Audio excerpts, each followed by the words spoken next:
just want, because people leave for the, are you ready? Yeah. Hi, everyone. Thanks for your patience. Let's get started so we are not being further delayed. It's my pleasure to welcome Adam. Did you say Levine or Levine? Levine. I should have said like it first. the rock French, star. the French way. And that. Okay.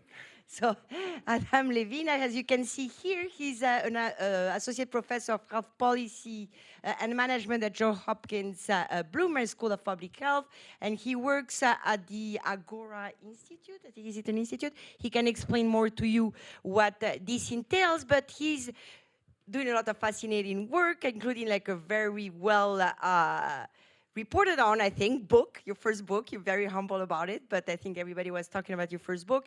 And more recently, Adam has been working on the intersection between science and policy making, and making sure that actually the use of scientific expertise, I would say, in public discourse is done in a ethical way. I mean, I don't want to put words in your mouth. Yeah. But please join me in welcoming Adam. Sorry about butchering everything. Usually I read a bio, which I don't have right now. So that was wonderful. Okay, thank you for your patience. Yeah.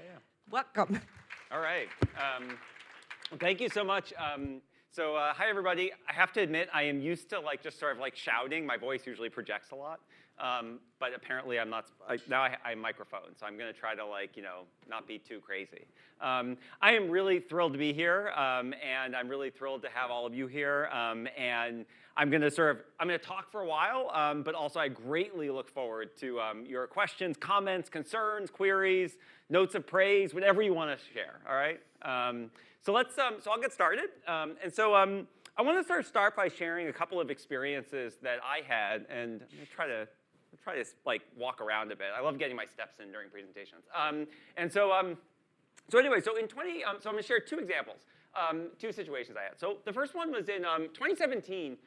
We started this organization called Research for Impact, and it was me and sort of two co-founders who were great. And the original version of Research for Impact was that it was a LinkedIn-style online platform. And so basically, researchers and practitioners, mostly sort of advocates and kind of service provider NGO folks, could build profiles, and then they could sort of connect with each other. And the idea was sort of that we thought that there was sort of demand for these kinds of sort of new connections for a variety of new collaborative relationships.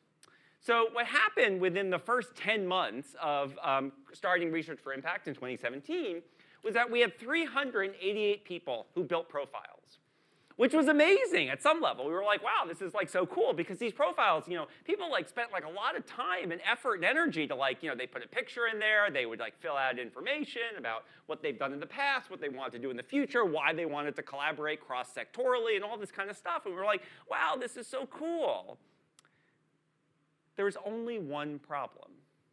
The problem was that while 388 people happily built profiles, only 7 people actually reached out to anybody else through the site.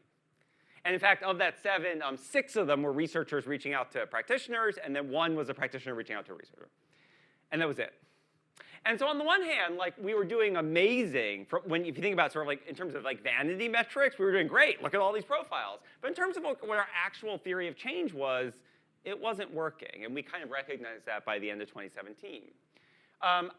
It took me a while. I'm going to just sort of be honest with you, right? Which is, we spent a lot of time sort of developing that online platform. And when it became clear that essentially not only was the information starting to become outdated, right, which as online platform information does, but also that it wasn't working. There was definitely this sense of geez, emotional sort of disappointment. There's a lot of disappointment. I mean, sort of that's how it felt. But after a while, I also sort of started thinking about, I kind of put my sort of civic engagement scholar hat on and said, well, there is something kind of interesting here, right? Because the thing about the people who built these profiles is that they clearly had desire, right? You would not have spent the time building this profile if you didn't have some kind of desire or interest, okay? They also clearly had capacity, which is that, because again, it takes time to do this, just some time, right? They had taken advantage of an opportunity. And if some of you maybe, I know that the crowd in the room is very diverse and stuff like that, and so I'll just say that like there is a whole lot of research on sort of like how do you get people to engage like in the kind of civic process and kind of civic and political life in general. And those are basically the top 3 factors that matter: having capacity, having interest, having opportunities. And here we had checked all the boxes, and yet it didn't seem like it was working. And so over time, what I kept to see in my picture here, it's kind of a weird picture I get. But like anyway, it's supposed to represent like somebody stepping to the edge of a pool but not jumping in. But anyway, thank you. I love the nodding. So I'm going to now stand over here close to you because you have demonstrated interest yourself. And so actually, this is a lot better because it's a very steep stairwell. So anyway, so they demonstrated this, and so you're like, all right, like, and so over time, what I came to sort of say is, came to sort of conclude was that it seemed like what we were observing was actually what I've come to refer to. I mean, this took a while to get to this name, but like, was basically an unmet desire to collaborate. That you could have basically people who sort of clearly had desire, but yet it was sort of remaining unmet. And then the reason why I say that is because again, they wouldn't have established those profiles in the first place. So that's one example I wanted to share to motivate all of this. The second is comes from a little bit later on. So this is the early days of COVID. This is with Dr. Elizabeth Day, who was a colleague of mine when I was at Cornell, which is before Johns Hopkins. And we were there. We were at Cornell in March and April of 2020. And so what we did in the very early days of COVID is that we recognized that there were a lot of like local policymakers who were facing like incredibly unprecedented challenges. Not just local policymakers, but including local policymakers. Because our public health system in the United States very much works from sort of like counties up. I mean, I think as we all sort of kind of recognize at this point that we don't really have one public health system in the US. We have lots and lots of public health systems in the US. And so anyway, so what we did is we reached out to a number of local officials, county officials, in upstate New York. And this was very like, I won't say ad hoc, because it wasn't ad hoc, but it was very informal in the sense that like we just kind of like chose a few counties and we literally just did, this was just cold outreach. But it was around a time when we kind of thought that like, I think like a lot of people were sort of thinking like, is there anything we can do to sort of like help in this moment? And so we did this cold outreach, and we basically said, look, like, we have like expertise in these areas. Are there any challenges you're facing in your work that like relate to these areas, mostly around sort of child and family policy challenges that were occurring around that time? It turned out that people actually like responded to us. So yes, there were absolutely some people who were kind of like, wait, who are you? Like, what are you doing? And that's fine. Like, I'm used to that reaction. But then there were like other people who sort of like who actually responded, and we ended up talking to them about like various kinds of research. And I'm just going to put up a block of text. I know you're not supposed to put up blocks of text during presentations, but I'm going to do it anyway because it's pulled from a paper that was published kind of on this experience. And so just to kind of give you a flavor of the kinds of unmet desire, essentially, that we were surfacing through our outreach around this time. So I'll just read this. Like, so one county executive was trying to figure out how to provide childcare for first responders. Childcare centers were ordered closed, but first responders could not stay home to watch their kids. The executive needed systematic research on other options. A second local policymaker watched as her county's offices shuttered and work moved online. She needed research on how other local leaders had used mobile vans to provide necessary services to rural residents without internet. Another county official sought to design a high-quality survey to elicit frank responses from municipal leaders about COVID-related challenges. In this case, she needed to discuss the fundamentals of survey design implementation with an expert. And so what you see is that the particulars here are all very different, but they all sort of reflect these like very kinds of novel challenges that were happening around that time. And we had these county officials who sort of said to us, they were like, because we would ask them when we talked to them, like, oh, do you get this kind of outreach often or ever or whatever? And they were like, we have never been contacted. like, what are you talking about? They were like, even the fact that we even asked the question, they were kind of like, what planet are you from? So anyway, all right. So there's those two examples. So I had these experiences, right? So this is like 2017. Fast forward a little bit to 2020, but like kind of in the water, I was sort of thinking about and reading a lot about basically growing recognition of the importance of researchers engaged in public engagement. And I want to say that like from a personal perspective, one of the really exciting things about coming to visit LSC is that like, some of the people who are here at LSC are some of the earliest things that I read specifically on this point. And so one of them was sort of like what Dominique published in 2009. I remember reading that as a graduate student.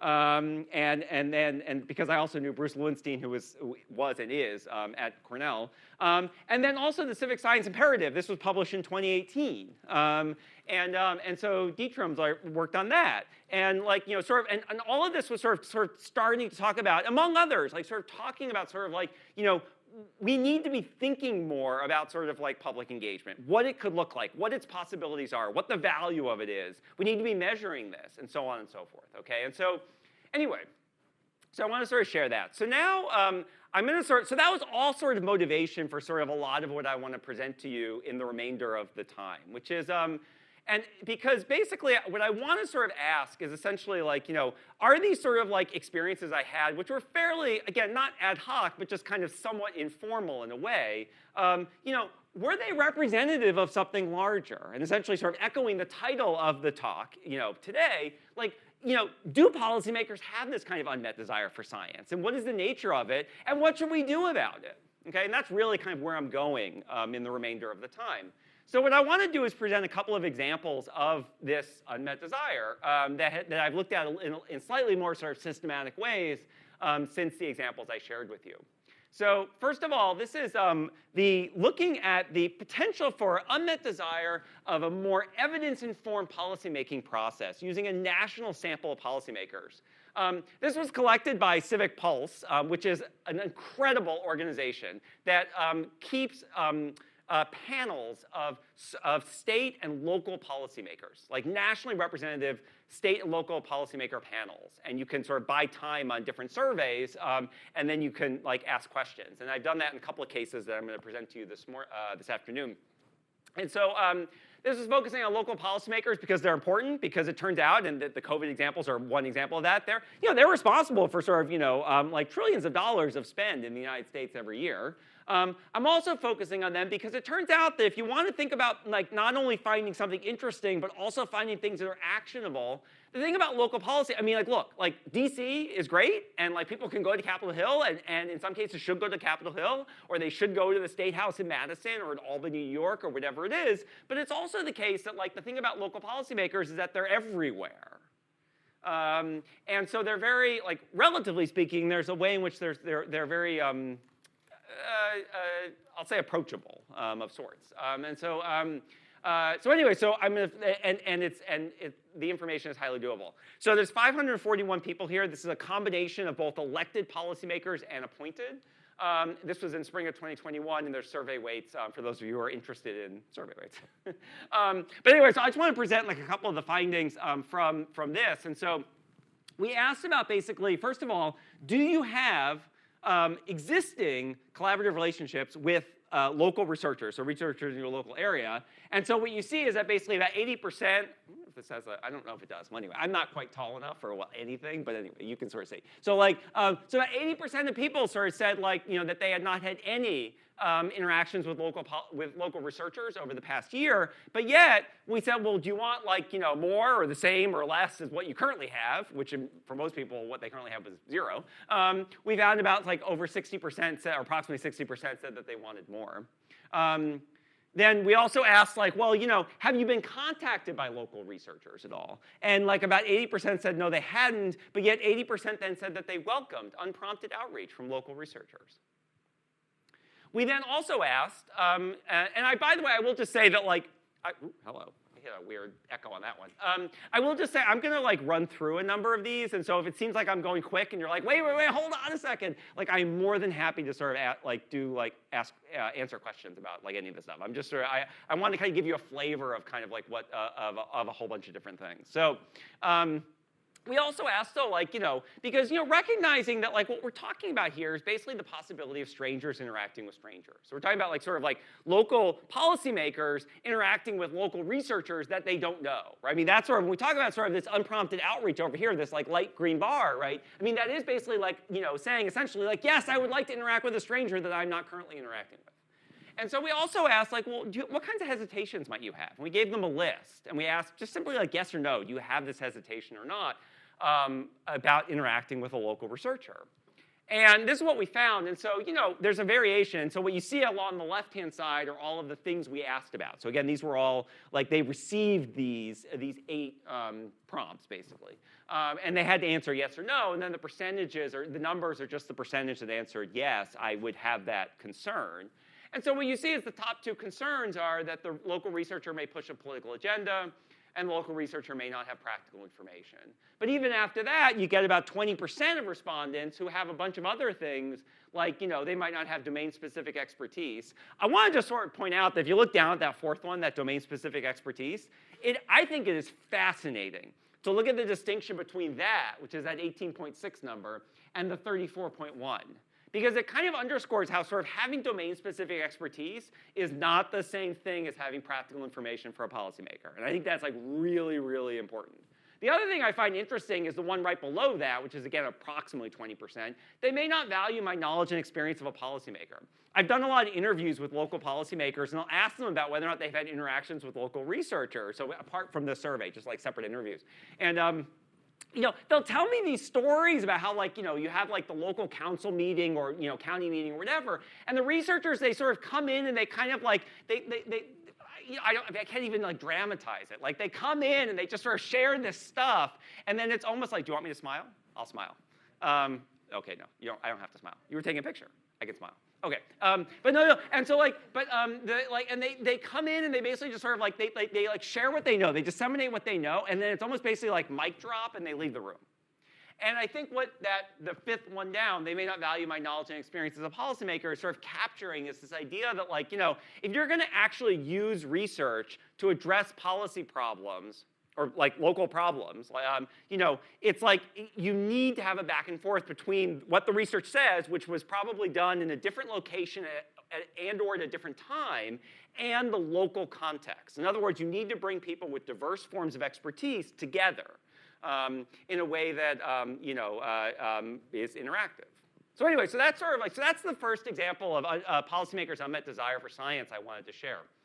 Here's the second, 3rd, and 4th examples, all in one. So this was 3 surveys of local and state policymakers where the context is a little bit different. So we're not asking, this is also going to be data collected by Civic Pulse, but here what I'm interested in is there an unmet desire, not so much necessarily for a more evidence-informed policymaking process, but a more ethics-informed policymaking process.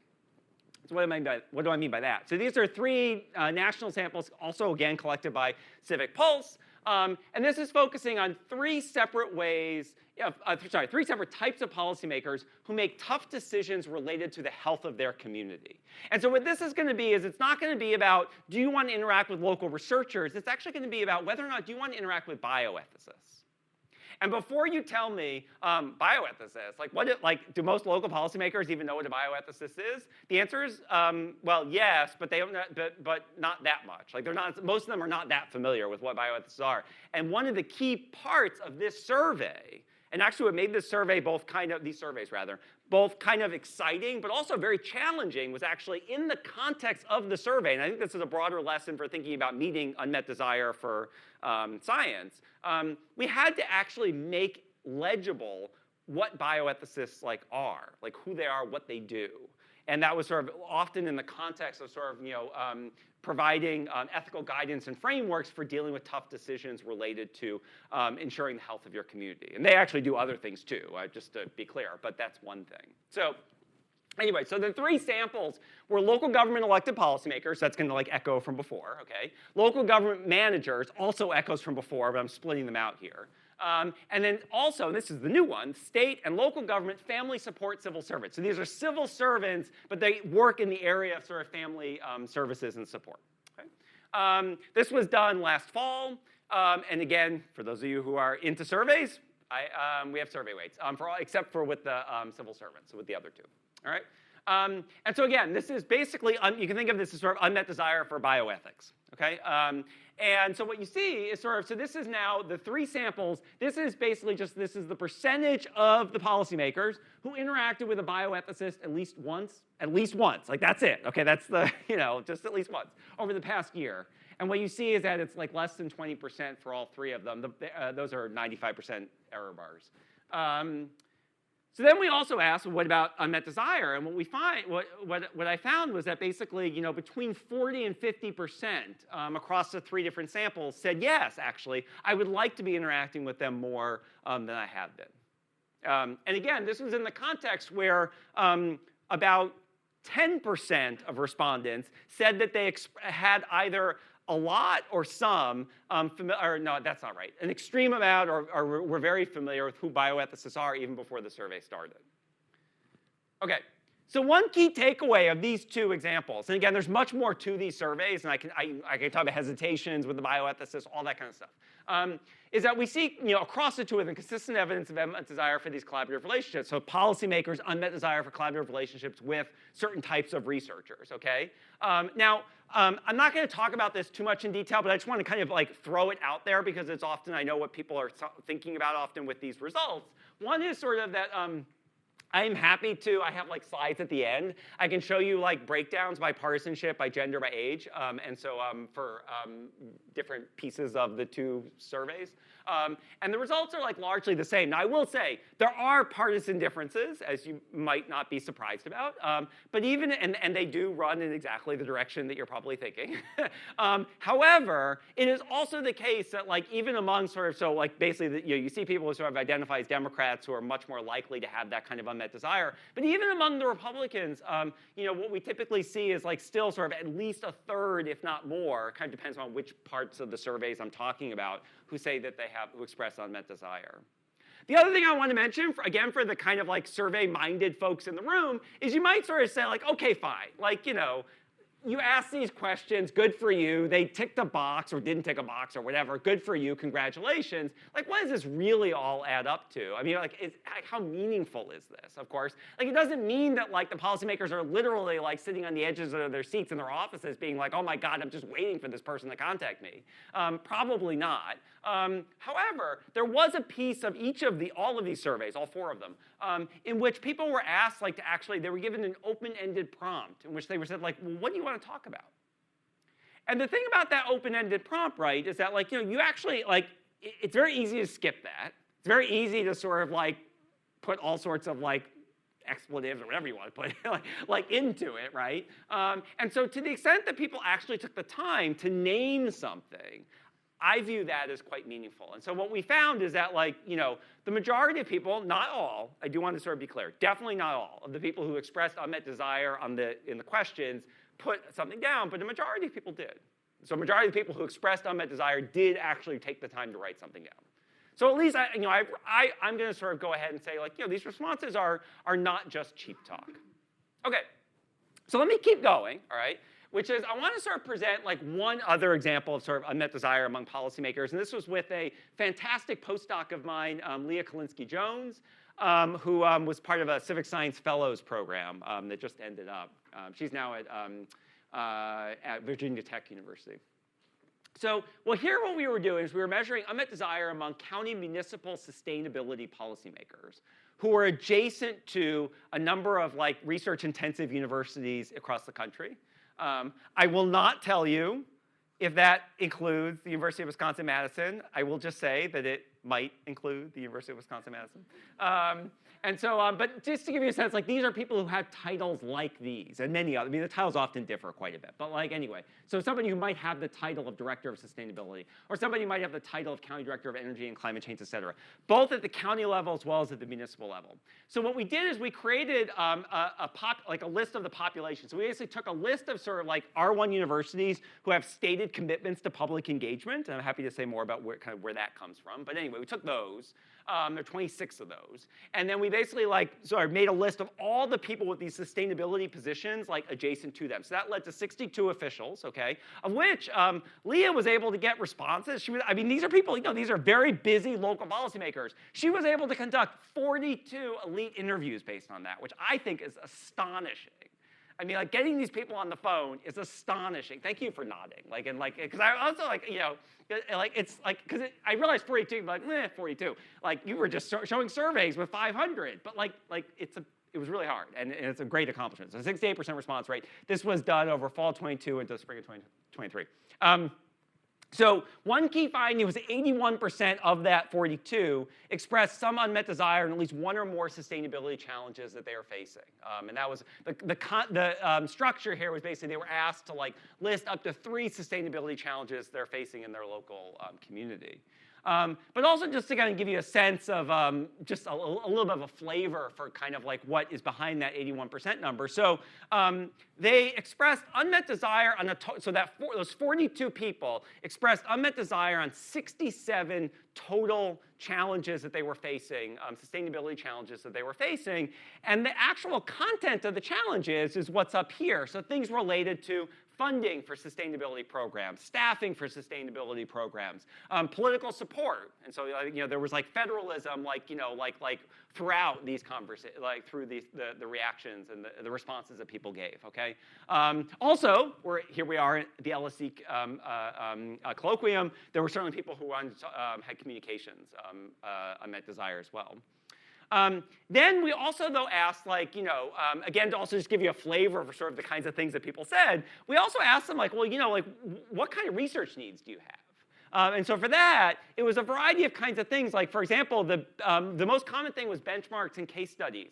If you think back to like 15 minutes ago, when I gave you that example from the early days of COVID, the county official who was like, oh my God, our child care centers are closed and we need to know what to do to provide child care to first responders. Well, essentially what that person was asking for was basically like, what have other counties done?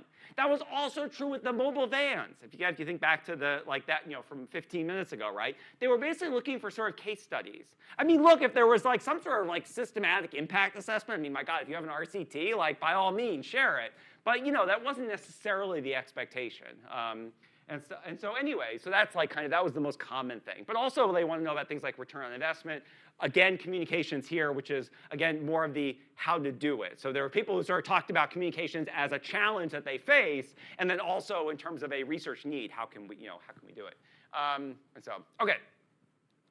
All right, so the upshot of all of this. So that's it for me presenting unmet desire. But believe it or not, because I was told I could present for up to 40 to 45 minutes, so I really do actually, believe it or not, there's like the best is yet to come, okay? All right, so as researchers, and I get that the room is quite varied. So some folks in here are researchers and have been for a long time. Some folks are early career researchers. Some people are researchers to be. Some of you don't care about research at all, maybe. I don't know. Anyway, but you're here, so there we go. All right, so as researchers, we frequently ask these kinds of questions, okay? What do I want to study? That's a key one, all right? What do I want to write about, having studied that thing, all right? Where do I want to publish my findings? Those are key kinds of things. And should they be a book? Should they be an article? Should they be both, okay? The argument I want to make to you, so I just presented a whole bunch of data, and it can feel like, actually, let me take that off. I just presented a whole bunch of data, and it can probably feel like, okay, fine. There's this thing that you have called unmet desire. It seems to sort of like appear in a variety of ways. Okay, fine. But the argument I actually want to make to you is sort of like not just that it exists, and not just that you walk out of here today and you're like, all right, yeah, the dude in a colorful sweater presented some different findings, and I don't really know, and I just want lunch. But I really want to make this argument, which is I think that we as researchers, and I'm going to include myself, all right, is we need to be asking the CRQ, the collaborative relationship question, which is what collaborative relationships with decision makers do I want to build? And we need to ask the things up top for a variety of really important reasons, okay? I don't want to sort of minimize that at all. That's not my intention. But we also should be asking this thing below. So actually, believe it or not, the rest of the time that I have to present is I actually want to sort of talk about sort of why I think that that's the case. And so all the unmet desire stuff I presented already, that's basically a backdrop for hopefully sort of persuading you that this is a reasonable question to ask. But now I'm going to even sort of go further and sort of give you reasons why. All right, so 4 reasons why I think that researchers should ask this collaborative relationship question. All right, one is, that's why many people get into this line of work in the first place. When I talk to new graduate students, and when I think about myself as a new graduate student, which was longer ago than I care to admit, nobody gets into this line of work and says to themselves, my goal in life is to have a long CV. Like it's just not like that's not the thing. Like, but along the way, the way in which sort of like, incentives are structured and other kinds of conversations happen, that can become a focus, or that can certainly become, and not for necessarily bad reasons, but that is just kind of what can happen. And so, but yet, like, the thing that people often get into this work for is because, like, there's some problem in the world that they care about. And they think that basically research, like, and potential research that they can do will help to sort of, like, illuminate it, help to solve it, help to improve the world, and so on and so forth, okay? So let me present something. So I want to sort of even go a step further, not just, like, state that to you. I was told there might actually be a neuroscience student in here. Is there a neuroscientist? Neuroscientist? No? Not today. OK, well, anyway, so we're all neuroscientists, like, in our hearts. So this is an Unmet Desire survey so we don't just do it among decision makers, but also among among students, rather, or sorry, among researchers. So this was among neuroscientists, and this is a convenience sample. OK, so this is sort of, definitely not, I mean, this is definitely sort of like, we sent out a link to a whole bunch of different listservs, and we took the responses as they came. And so, I'm not going to make claims of it being representative of a larger population, but just it is what it is, all right? This was done in, about a year ago. And we asked these are mostly early career neuroscientists, which basically means they're mostly graduate students, they're mostly postdocs. Postdocs are incredibly common in the field of neuroscience. So after you get your PhD, before you go off and do a different kind of full-time job, all right? And so, anyway, so we asked them about like whether or not they want, basically the similar kinds of questions. Do you want to be interacting with like, civic organizations, disease advocacy groups? That's a big one that's relevant to neuroscientists, like more than you have been. And like one of the things that like is interesting about these findings is actually like, a large majority of people said like yes across the board to disease advocacy groups, to civic organizations, engaging with ethics scholars, and engaging with education organizations. That would be like informal education, so like a science museum kind of thing, so not like other universities. And so, I think it's interesting to think about, like, not only do I think it's like why people get into this line of work, but I think that like when asked these kinds of questions, people don't sort of look at this and say like, like, why are you asking this? Or like, like I have no idea like what you're talking about or anything like that. Actually, no, people said, yeah, like a lot of people said, not everybody, but a lot of people said, actually, yeah, kind of, I do want to. All right, so that's the first reason. The second is they don't take a ton of time. So the collaborative relationships don't take a ton of time. Because they don't, like, a lot of times, like, what they are is they basically, like, yes, they can be formal projects, and those can take a lot of time. But they don't have to be. They can also be sort of like knowledge exchange. And one of the things, just to kind of underscore that, go back to the neuroscientists' Unmet Desire survey, so that's what this data is from. We asked the neuroscience, early career neuroscientists to say basically, like, like, why haven't you done this before? Because I didn't present this data, but the large majority of people said that they hadn't done that over the past year. And, it said, like, why not? And, like, yes, did people, oh, actually, the arrow is, like, very, like, appropriately placed for what I'm about to say, right? So did some people say, I don't have time to be in touch with them? Yes, absolutely. Of course they did. I mean, like, that shouldn't be surprising. But yet the most common reasons, I don't know anyone who can put me in touch with them, which was almost, like, 3 times as much. And then but people just said, like, literally, I have not thought to do this. And I actually get that reaction all the time when I sort of like raise this possibility. Like literally just like nobody, like it never even occurred to me. My advisors don't necessarily do it, or actually, I mean, the reality is they probably do it to some extent, but they don't necessarily talk about it, or they don't do it. So anyway, so that's why people get into this line of work in the first place. They don't take a ton of time. They help your research. Where's Michaela? OK, did you get my email beforehand? But now I didn't look at the answer. But are you willing to? OK, hold on. OK, so. All right, so they help with your research. So I frequently ask people, like through Research for Impact, whatever, to talk about sort of like the ways in which, oh, this is like a whole new vantage point in the world. I didn't even know you people existed. I literally cannot see you, like from below. Anyway, I ask people frequently, like why, like what value, if you've had like this kind of knowledge exchange, so cross-sector knowledge exchange, like what has the value been to your work? And so Michaela and I were talking about this on the way to dinner last night, and I asked her if she wouldn't mind just sort of she shared one example. And the thing about what's great, like, so here's somebody, like, so I get that, like, I'm like this, like, random, like, interloper from, like, the Northeast, and you're like, who's this guy? But, like, here's somebody, like, so, like, at UW-Madison, right, like, highly successful early career researcher, right, who knows all about, like, incentives that face early career researchers, but yet. So I was connected through Adam with several different kind of leaders and policymakers in a variety of southern states, and ended up talking to them about kind of climate change communication and local climate action. That was earlier on in my PhD studies. For those of you who know me, I ended up doing a lot of my dissertation work on like local responses to climate change and the energy transition.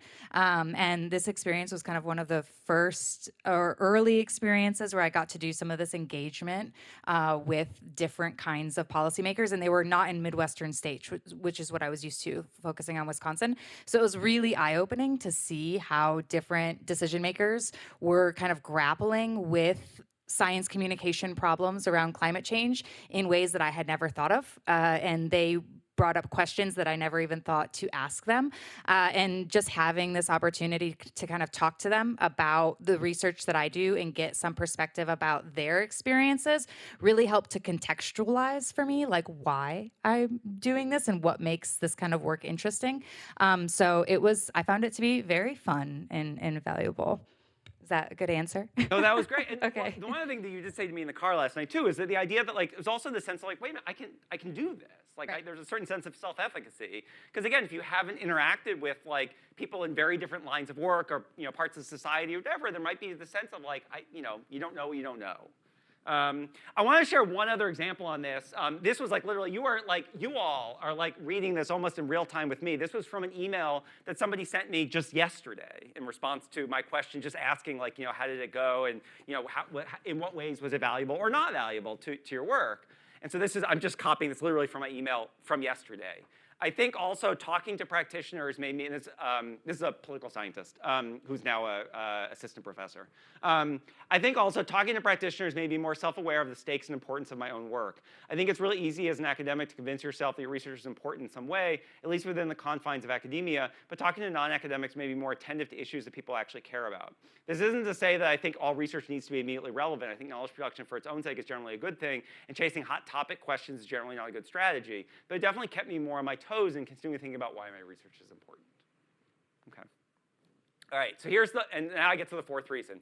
They actually do matter. And so they can actually expand the impact of what your expertise has. And this is going to be one of these moments where I'm going to present, I'm going to like very much sort of flash like some research findings on the screen, but not really talk about them that much. And so, but I'm happy to talk about them during Q&A, just for time reasons. But there's two randomized controlled trials that I think really demonstrate this nicely. One is one that was done with federal policymakers, and that was Max Crowley and Taylor Scott and their team, which is fantastic, based out of Penn State. And there's one that I was involved with, which was with nonprofit practitioners from 4 different countries around the world. The federal policymakers was federal in the U.S. And so the details here are different, but the flavor of the RCTs is basically that like, some group of like decision makers, so again, practitioners or policymakers, got information dissemination only, and then some group got that information dissemination plus the opportunity for sort of like a collaborative relationship oriented towards knowledge exchange. And like just to like put a fine point on it, because I realize that the language can sound highfalutin and whatever, like in my study, like when I say like collaborative relationship, I'm like literally mean that like there was a Skype conversation for 30 to 60 minutes about how that research could like be applicable in their area. Okay, I mean that's like literally what we're talking about. Okay. Anyway, and the percentages here again, I realize this is a little bit of a drive-by. The actual outcome variables here are different across the 2 studies and stuff, but the percentages are basically, did the decision makers use the research in a concrete way? And so on my study, that 59% is decision makers who are across in 4 countries around the world choosing to basically start new sustainability campaigns in their local area. The Crowley et al., 80%, is decision makers, so federal policymakers, choosing to reference research findings in bills. Okay, so they're very different outcome variables, just to be clear. But they're very sort of concrete and systematic measures across both the kind of control group, the information dissemination only, and the treatment group. Okay, all right. So I have about like a few minutes left of like my kind of the 45 minutes at least. And I just want to say like, the question like, so all of this is sort of like, about like, there is this sort of unmet desire, and reasons why I think that, like, it's sort of like this collaborative relationship question is, I think, I really do think it's sort of unusual. I mean, if you're sitting there in the room and sort of saying to yourself, like, what do you mean I ask the collaborative relationship question all the time? Well, okay, I'm going to make the argument that you're unique, or not unique, you're unusual. Great, but like unusual. But also, like, there's a question about sort of, well, now what, right?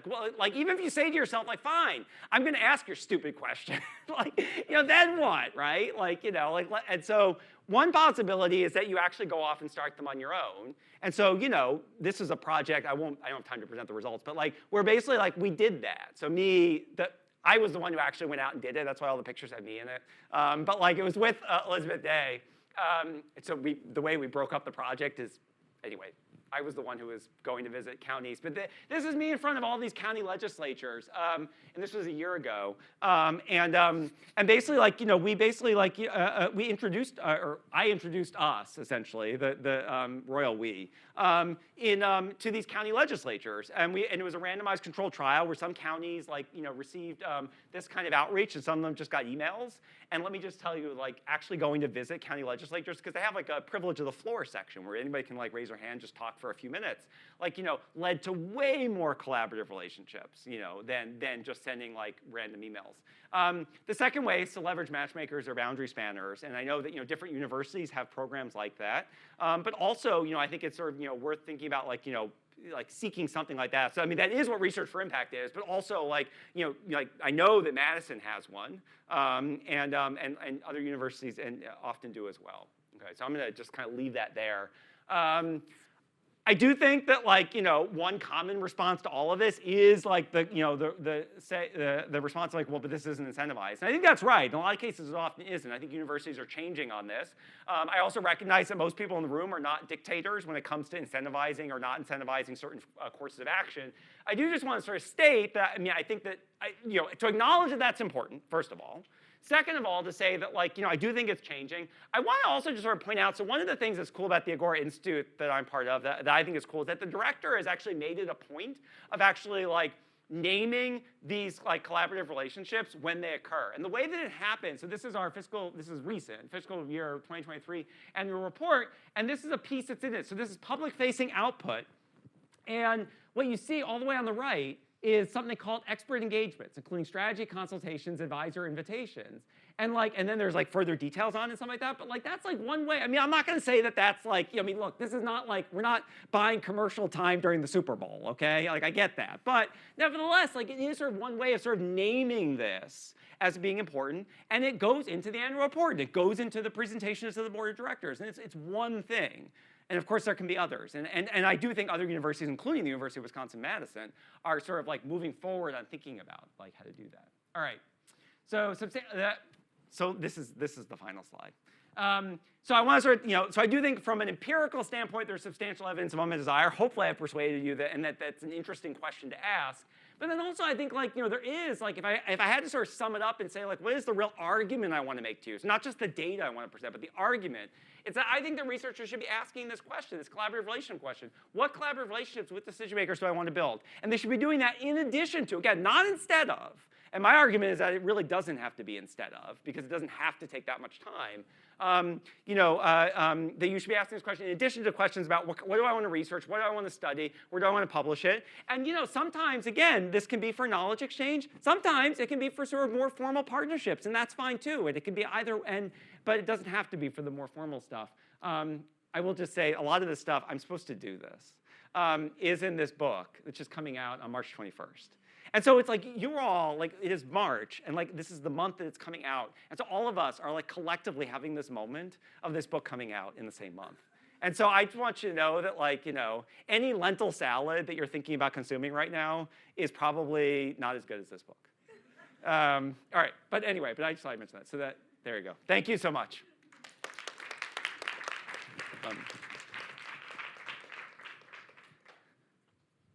Hello, friends. Questions, comments, thoughts?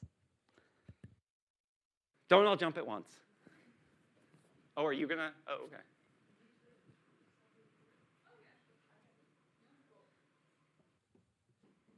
So now that we're stopping the recording too, you can tell me what you really think. Hi, thank you for your talk. I